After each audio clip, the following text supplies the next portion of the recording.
We have a tendency in this country to talk in absolutes. You either win big or you lose big.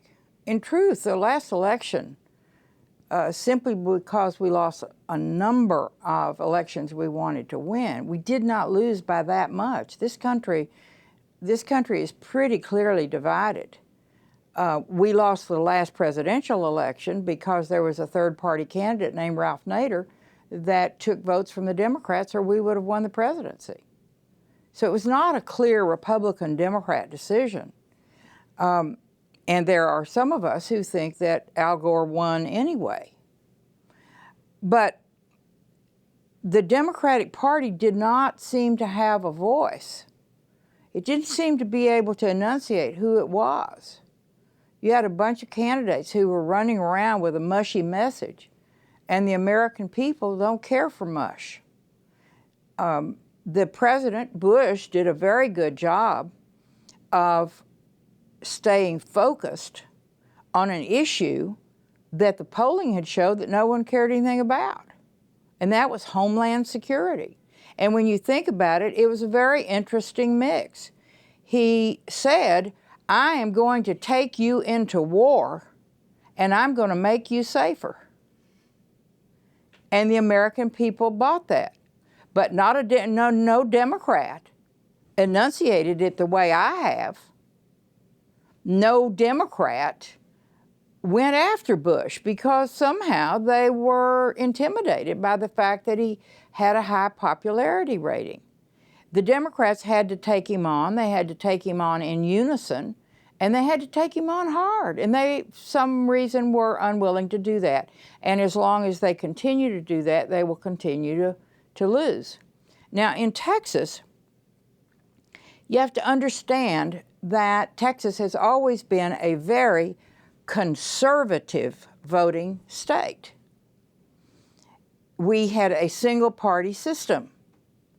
The Republicans were in the Democratic Party because there was only one party. Some of the liberal Democrats, of which I was one, did everything in the world that we could to help the Republican Party grow in Texas, because we thought there should be a two-party system and that there should be the conflict between the two to enunciate the issues. So we succeeded, and we succeeded very well. We wanted them out of the Democratic Party, and they got out in spades. Plus the fact that the state of Texas now is made up of an awful lot of people who aren't Texan, who came here from California or New York or Massachusetts or the Rust Belt for the opportunities that exist here, and they brought their Republican leanings with them. So can the Democrats win again in Texas? Absolutely. What is it going to take for them to win?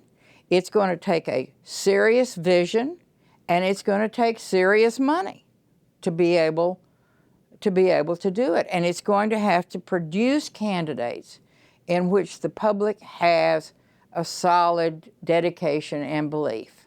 Now, why did I win?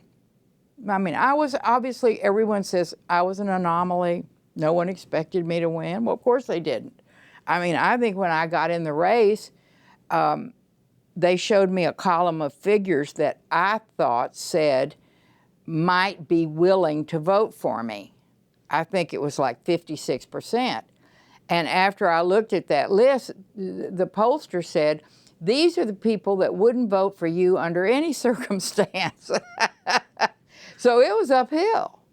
But I was running against a guy who had a loose lip, who said things he should never have said, who thought he was too cute by a long shot, and did things to defeat himself. And as a consequence, I was able to beat him.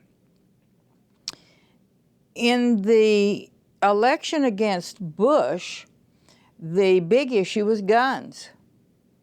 I lost votes among Democratic stalwarts because I did not believe that there should be a law in Texas that allowed you to carry guns in your pocket. And George Bush drove that issue and drove it very well. I also made a lot of mistakes. I didn't run a very good campaign. I thought it mattered what I had done, But in reality, in races, it's more important to talk about what you're going to do, not what you've done.